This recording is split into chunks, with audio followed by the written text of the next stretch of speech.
السلام علیکم۔ آج کی کہانی شروع کرتے ہیں۔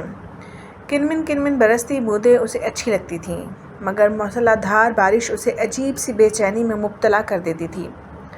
وہ ایک توانا مرد تھا، باہمت اور جوان، اپنے حوصلوں سے پہاڑ کو مٹی میں بدل دینے والا۔ وہ آسمان سے برستے پانی سے ڈرتا نہیں تھا، مگر اسے برستا دیکھ کر چونک پڑتا تھا، جیسے کچھ یاد کرنے کی کوشش کرتا ہو، مگر کیا، یہ اس کی سمجھ میں نہیں آتا تھا۔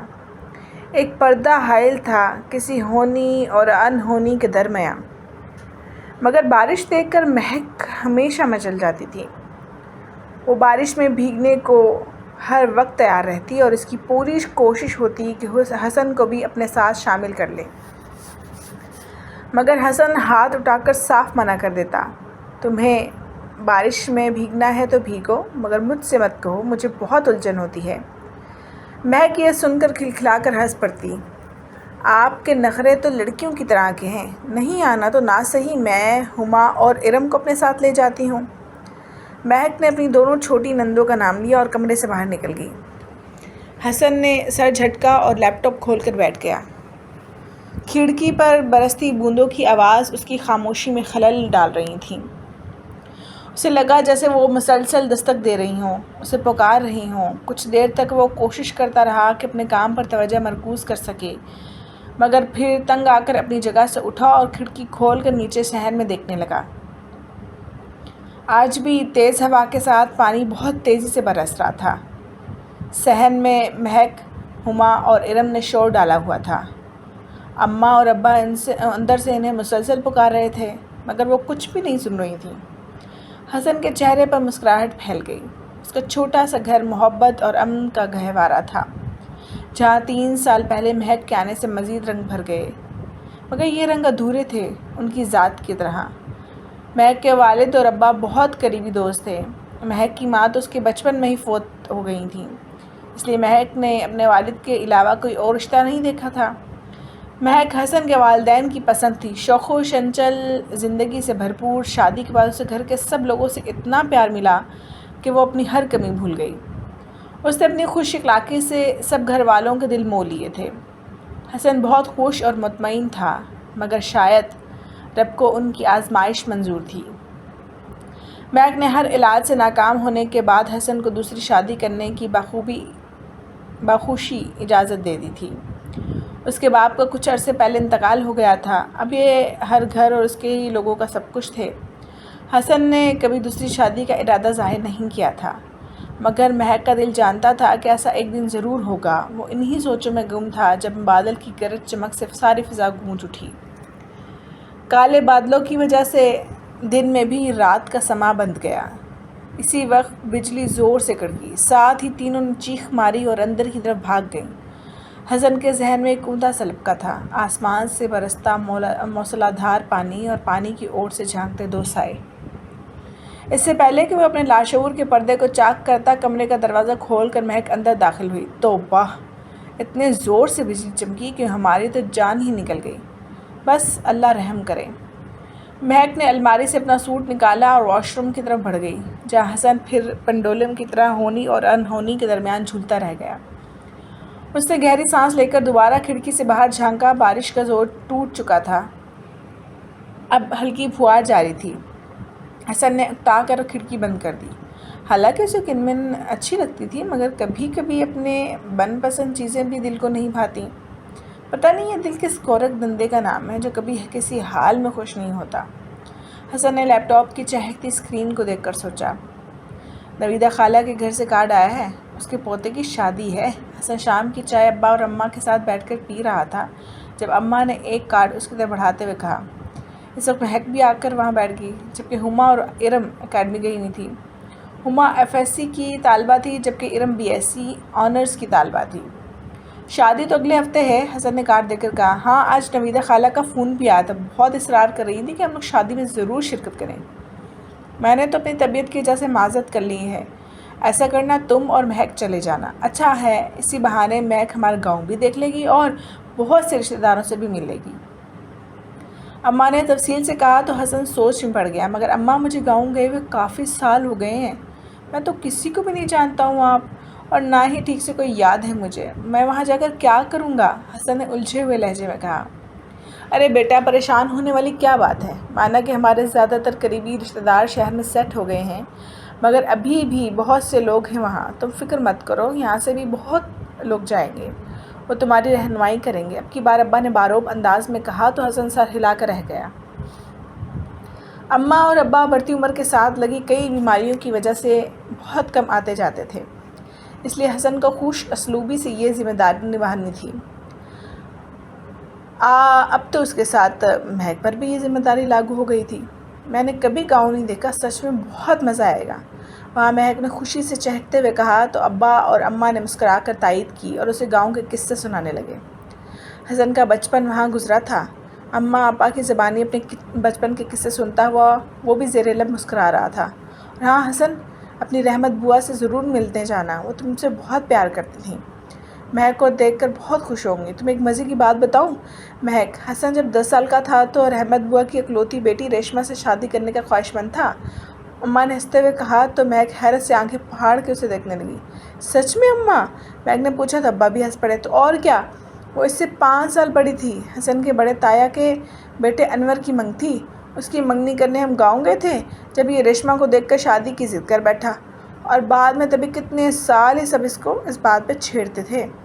اماں کے کہنے پر سب ہنس پڑے۔ اماں آپ بنا کیا کیا یاد رکھا ہوا ہے؟ حسن جھیپ کر رہ گیا اور وہاں سے اٹھ کر چلا گیا، جبکہ وہ سب مزے سے اس قصے کو دہرانے لگے۔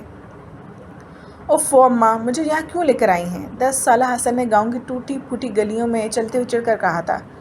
وہ سب لوگ تیار ہو کر پیدل ہی اپنی منزل کی طرف رواں دواں تھے جو کہ قریب کے چند گھر چھوڑ کر ہی تھی۔ ارے بھائی، آج تمہارے انور بھائی کی منگنی ہے، اس لیے ہم لڑکی والوں کے گھر جا رہے ہیں۔ آجا میرا بیٹا، تھک گیا ہے تو میں گود میں اٹھا لیتا ہوں، تایا ابو نے کہا تو ابا فوراً بولے، ارے نہیں بھائی، بچہ ہے نا اس لیے گھبرا گیا، میں دیکھ لیتا ہوں۔ ابا کے کہنے پر تایا ابو مطمئن ہو کر آگے بڑھ گئے۔ وہ تقریباً 20 افراد پر مشتمل چھوٹا سا قافلہ تھا جو رحمت بوا کے رنگ برنگی جھنڈیوں اور چھوٹے چھوٹے برقی کمکموں سے سجے گھر کے صحن میں پہنچ کر رکا تھا۔ سب ایک دوسرے سے بہت تپاک سے مل رہے تھے، جانتے تو یہ سب ایک دوسرے کو کئی سالوں سے تھے، بس کچھ عرصہ پہلے ہی تایا ابو کے ساتھ ساتھ حسن کے والد نے شہر کی طرف کوچ کیا تھا، مگر یہاں سے جاتے ہوئے وہ رحمت بوا سے ریشما کا ہاتھ مانگ گئے تھے۔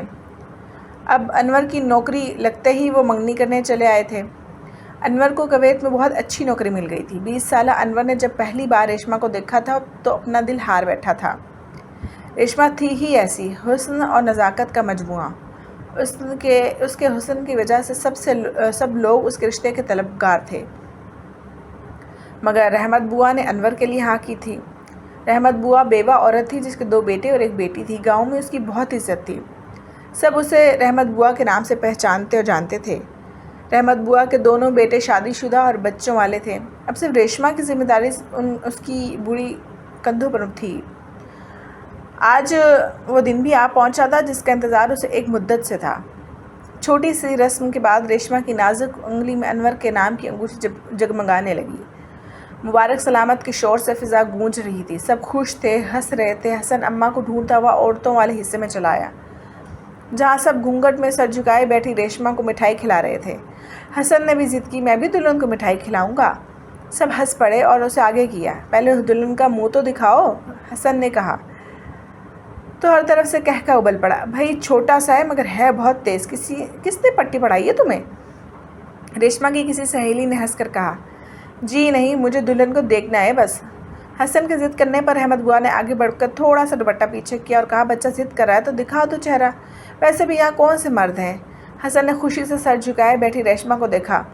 اسی وقت ریشما نے بھی سر اٹھا کر اس کی طرف دیکھا۔ ریشما کا چہرہ خوشی سے سرخ ہو رہا تھا، بڑی بڑی آنکھوں میں بے تحاشا چمک تھی اور جب وہ مسکرا رہی تھی تو اس کے سفید چمکتے دانت صاف نظر آ رہے تھے۔ حسن مٹھائی کھلانے کے بجائے کچھ سوچتا رہا۔ اماں، کیا دلہن سچ میں اتنی پیاری ہوتی ہے؟ مجھے بھی لینی ہے دلہن۔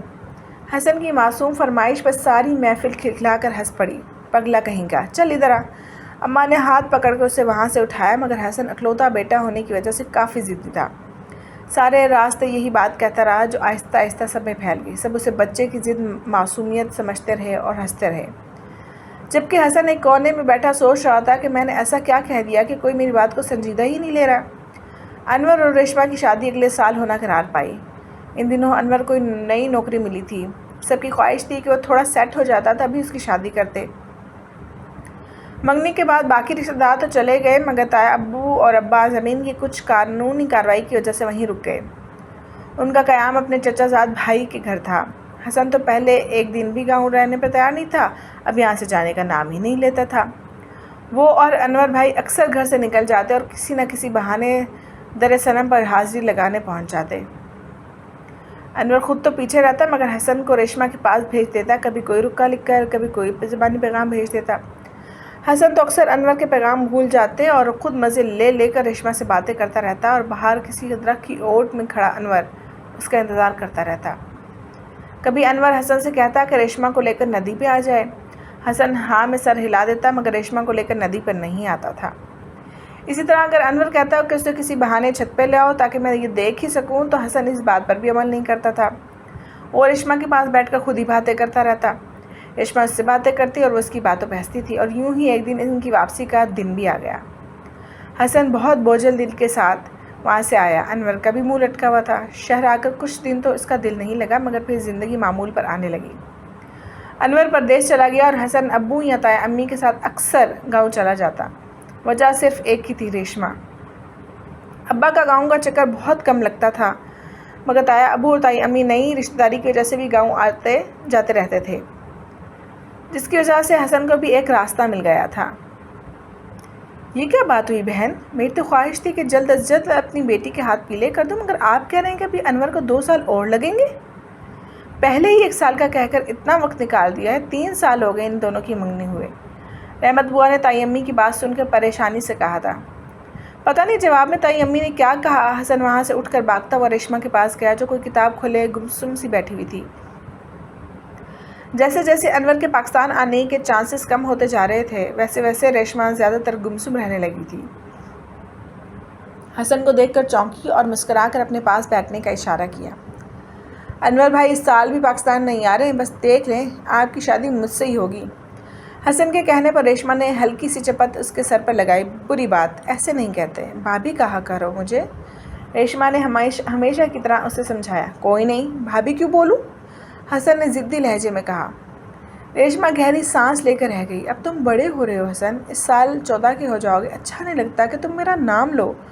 ریشما نے سنجیدگی سے کہا تو حسن منہ بنا کر رہ گیا۔ مگر مجھے ایسے ہی اچھا لگتا ہے، حسن کہتے ہوئے باہر اٹھ گیا اور کمرے سے باہر نکل آیا، جبکہ ریشما گہری سانس لے کر رہ گئی۔ تائی امی کہاں ہیں؟